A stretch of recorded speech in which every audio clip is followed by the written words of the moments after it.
Hello guys, आज हम लोग का सीडीपी जो सीटेट का सीडीपी है उसका जो चिंतन टॉपिक है थिंकिंग, उसके बारे में इस वीडियो में डिस्कस करेंगे। तो आइए वीडियो को स्टार्ट करते हैं। चिंतन क्या होता है?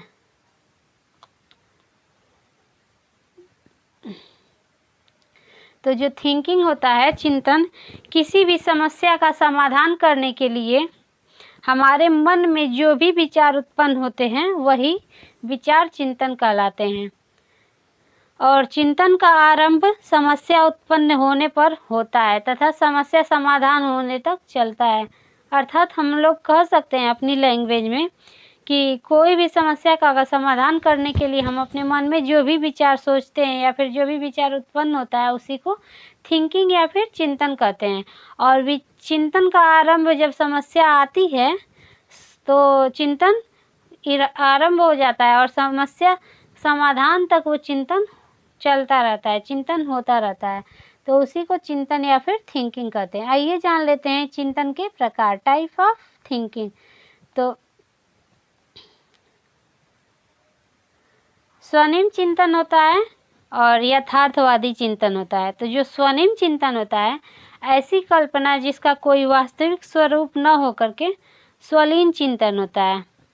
अर्थात कि ऐसी कल्पना करना जिसका कोई वास्तविक स्वरूप नहीं है और उसी को स्वलीन चिंतन कहेंगे।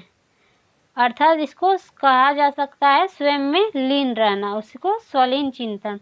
यथार्थवादी चिंतन, रियलिस्टिक थिंकिंग, यह चिंतन जो होता है वास्तविकता से संबंधित होता है, रियल चीज़ों से संबंधित होता है, इसको यथार्थवादी चिंतन कहते हैं।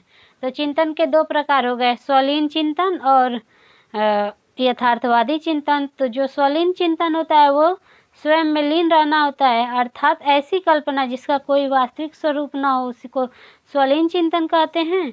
और यथार्थवादी या फिर रियलिस्टिक थिंकिंग वह होता है जिसका वास्तविकता से संबंध होता है, उसको यथार्थवादी चिंतन कहते हैं। आइए जान लेते हैं टाइप ऑफ रियलिस्टिक। तो इसमें पहला है अभिसारी चिंतन, कन्वर्जेंट थिंकिंग। तो अभिसारी चिंतन में हो जाएगा, इसमें समस्या एक ही बिंदु पर केंद्रित होती है और समस्या का एक ही समाधान होता है। जैसे भारत की राजधानी दिल्ली। तो अभिसारी चिंतन वो होती है जिसमें समस्या एक ही बिंदु पर केंद्रित होती है और समस्या का एक ही समाधान होता है। जैसे भारत की राजधानी दिल्ली, इसके द्वारा जो खोजा हुआ समाधान होता है वो बंद अंत वाला होता है, अर्थात इसका एक ही आंसर हो जाएगा। इसको क्लोज एंडेड भी कहते हैं। अभिसारी चिंतन को बंद अंत वाला चिंतन भी कहते हैं। आइए जान लेते हैं अपसारी चिंतन क्या होता है। तो अभिसारी चिंतन वो होता है इसमें समस्या एक ही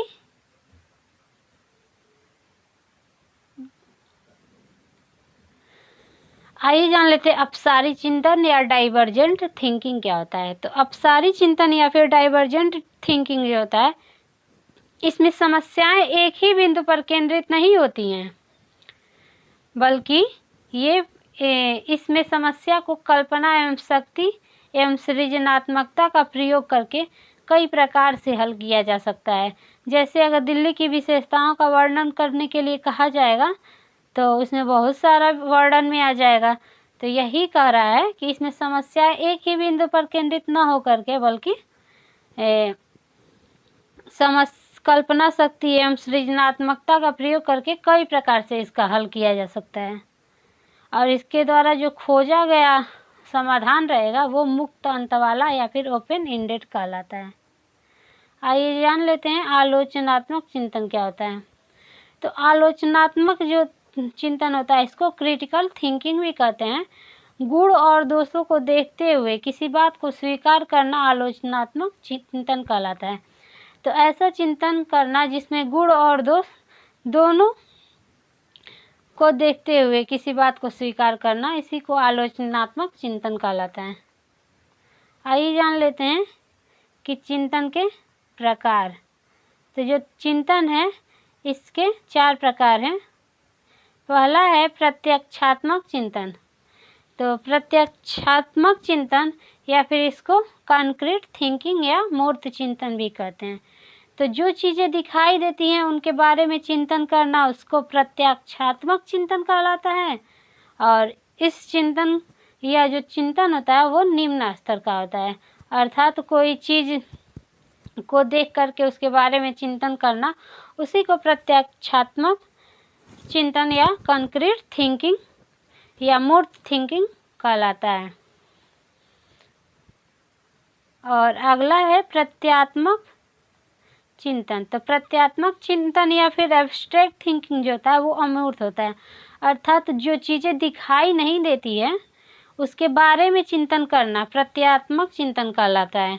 अर्थात कि ऐसी चीज़ों के बारे में चिंतन करना जो एब्स्ट्रैक्ट हो अर्थात न दिखे, तो उसके बारे में चिंतन करना प्रत्यात्मक चिंतन कहलाता है। आइए जान लेते हैं काल्पनिक चिंतन क्या होता है। तो काल्पनिक चिंतन वो होता है पूर्व अनुभव के आधार पर जो भी हम कल्पना करते हैं उसी को काल्पनिक चिंतन कहते हैं। तो इसको इमेजिनरी थिंकिंग कहते हैं। पूर्व अनुभव के आधार पर जो भी हम लोग चिंतन करते हैं कि आप कल्पना करते हैं उसी को काल्पनिक चिंतन कहते हैं। आइए जान लेते हैं तार्किक चिंतन क्या होता है। तो जो लॉजिकल थिंकिंग होता है वो किसी चीज़ या फिर वस्तु के बारे में तर्क करना, विचार करना तार्किक चिंतन के अंतर्गत आता है। अर्थात जो चिंतन का सर्वोत्तम स्तर यही होता है तार्किक चिंतन। तो किसी चीज़ या फिर वस्तु के बारे में तर्क वितर्क करना, विचार करना तार्किक चिंतन के अंतर्गत आता है और यह चिंतन का सर्वोत्तम स्तर है। आइए वीडियो को यहीं विराम देते हैं। वीडियो पसंद आए तो लाइक, सब्सक्राइब और शेयर कीजिए। वीडियो देखने के लिए धन्यवाद।